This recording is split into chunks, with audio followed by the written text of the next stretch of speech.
Hello friends, आज ये सुनते हैं मुंशी प्रेमचंद की उपन्यास निर्मला का 5वां भाग।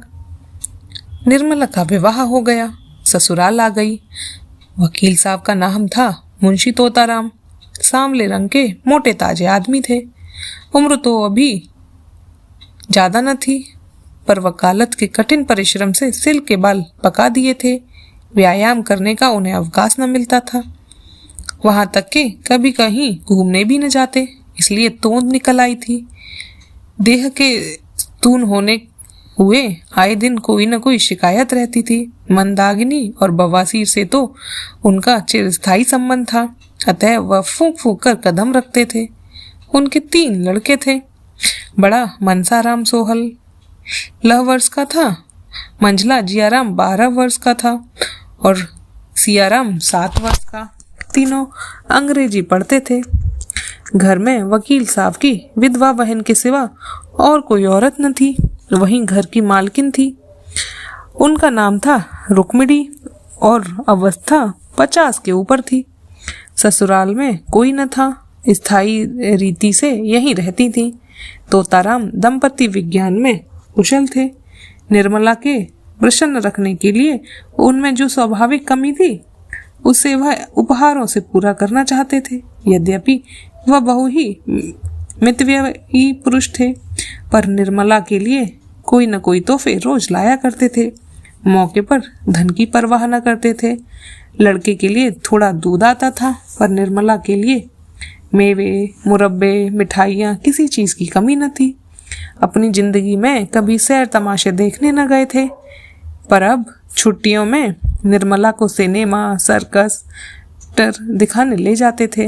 अपने बहुमूल्य समय का थोड़ा सा हिस्सा उसके साथ बैठकर ग्रामोफोन बजाने में व्यतीत किया करते थे।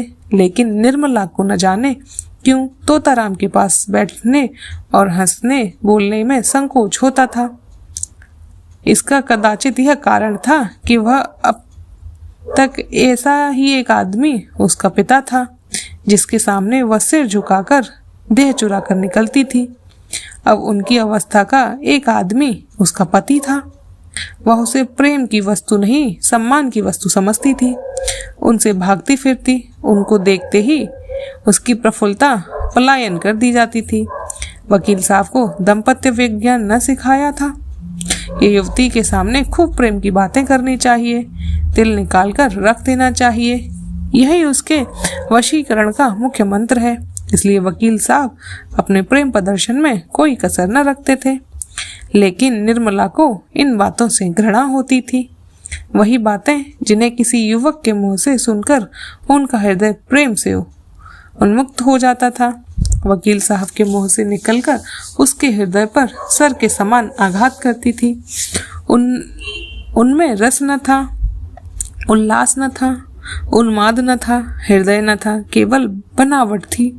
धोखा था और शुष्क नीरस शब्द अंडम्बर था। उसे इत्र और तेल बुरा न लगता, सैर तमाशे बुरा न लगता, पनाव श्रृंगार भी बुरा न लगता था।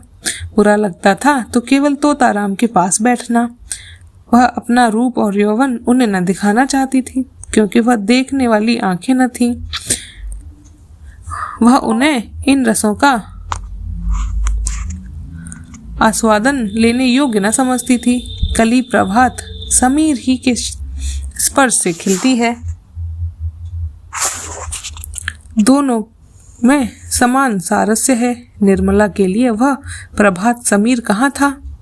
पहला महीना गुजरते ही तोताराम ने निर्मला को अपना खजांची बना दिया। कचहरी से आकर दिन भर की कमाई उसे दे देते। उनका ख्याल रखता था कि निर्मला इन रुपयों को देखकर फूली न समाएगी। निर्मल बड़े शौक से इस पद का काम अंजाम देती, एक एक पैसे का हिसाब लिखती। अगर कभी रुपए कम मिलते तो पूछती आज कम क्यों है। गृहस्थी के संबंध में उनसे खूब बातें करती थी। इन्हीं बातों के लायक वह उनको समझती थी। ज्यों ही कोई विनोद की बातें उनके मुंह से निकल जाती, उसका मुख लीन हो जाता था।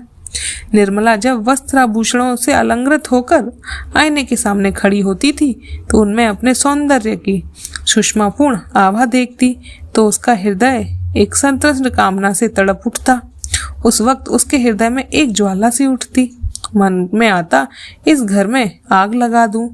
अपनी माता पर क्रोध आता, पर सबसे अधिक क्रोध बेचारे निरपराध तोताराम पर आता। वह सदैव इस ताप से जला करती। बांका सवार लट्टू टट्टू पर सवार होना कब पसंद करेगा, चाहे उसे पैदल ही क्यों न चलना पड़े। निर्मला की दशा उसी बांके सवार की सी थी। वह उस पर सवार होकर उड़ना चाहती थी, उस उल्लासमयी विदत गति का आनंद उठाना चाहती थी। टट्टू के हिनाने और कनौतियां खड़े करने की क्या आशा होती। संभव था कि बच्चों के साथ हंसने खेलने से वह अपनी दशा को थोड़ी देर के लिए भूल जाती, कुछ मना हरा हो जाता था। लेकिन रुक्मिणी देवी लड़कों को उसके पास फटकने तक न देती, मानो वह कोई पिशाचिनी हो जो उन्हें निगल जाएगी। रुक्मिणी देवी का स्वभाव सारे संसार से निराला था। यह पता लगाना कठिन था कि वह किस बात से खुश होती हैं और किस बात से नाराज।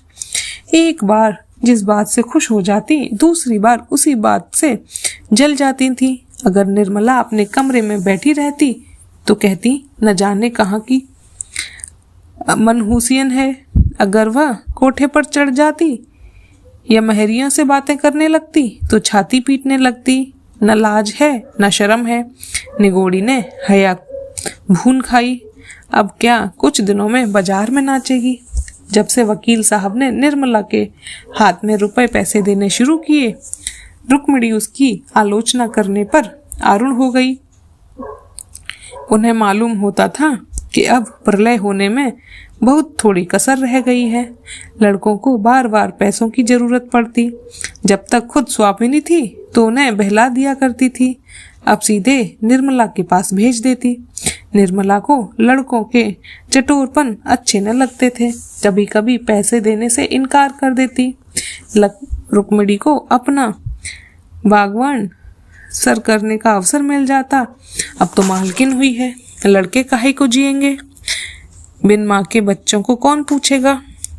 रुपयों की मिठाइयाँ खा जाते थे, अब थैले थैले को तरसते हैं।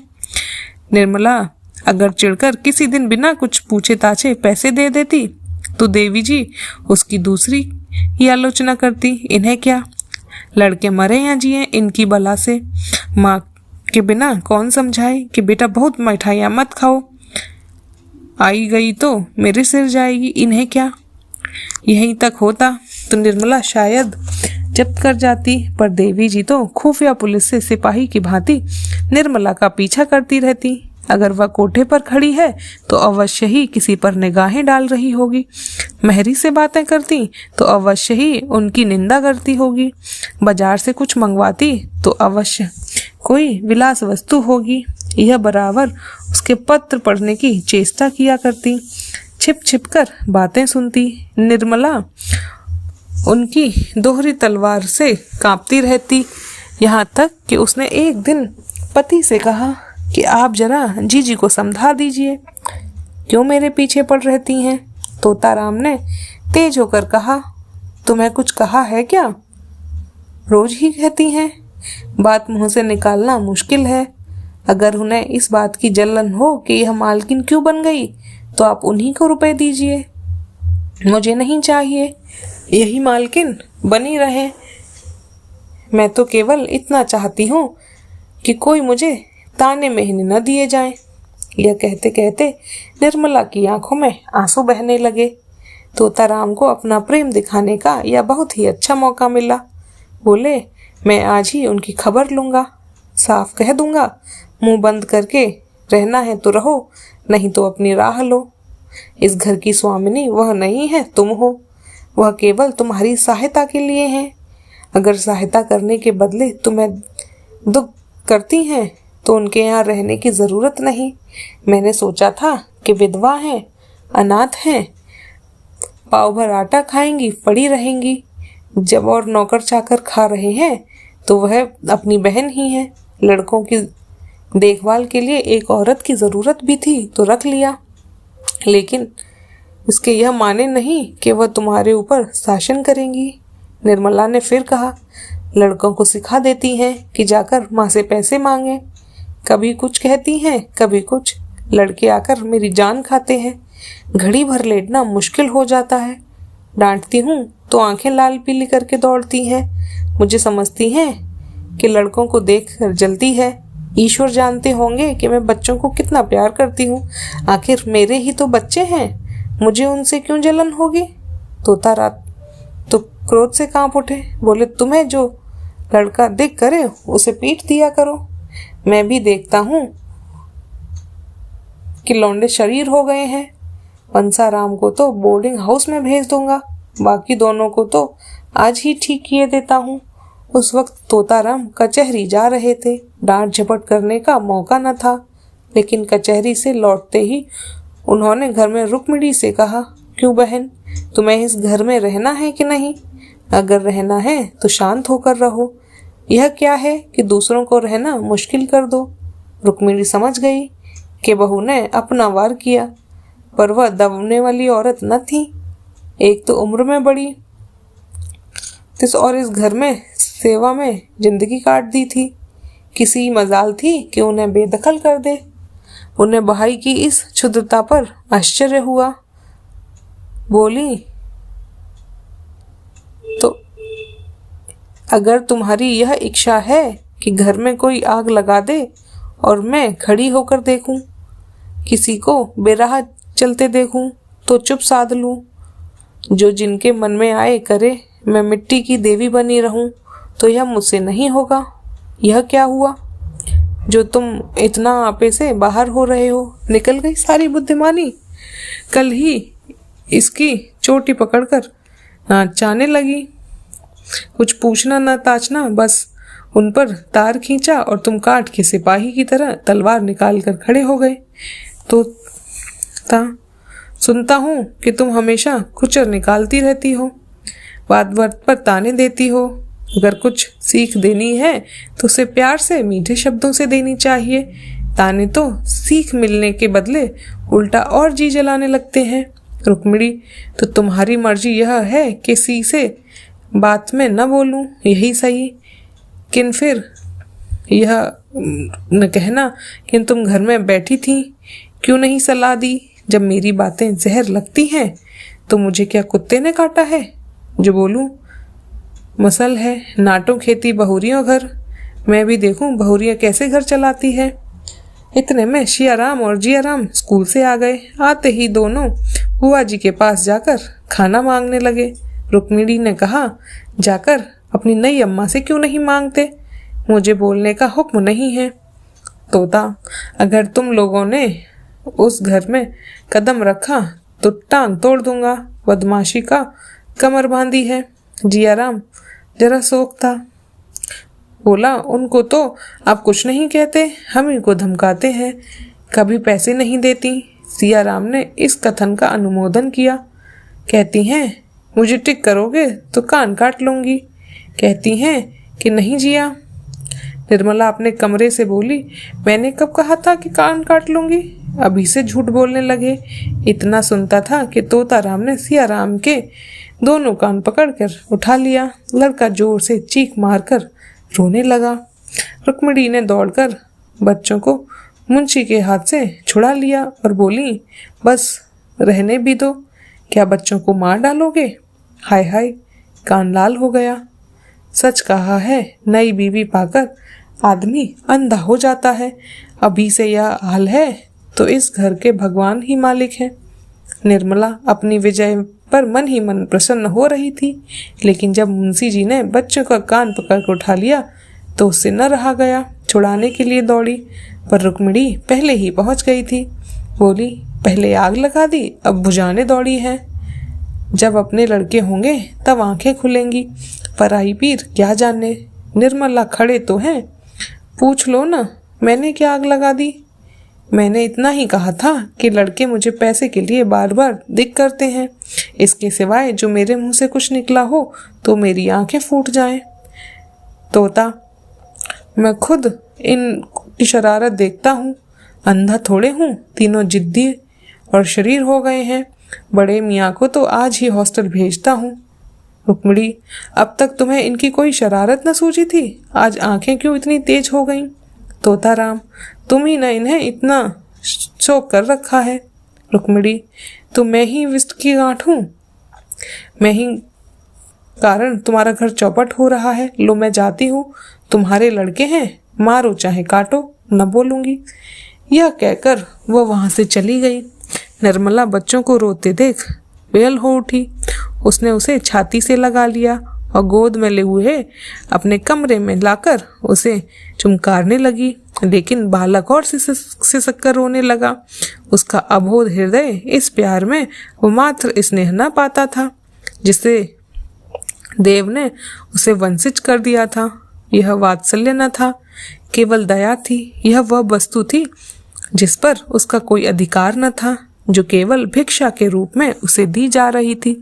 पिता ने पहले ही 2 बार मारा था जब उसकी माँ जीवित थी, लेकिन तब उसकी माँ उसे छाती से लगाकर रोती न थी।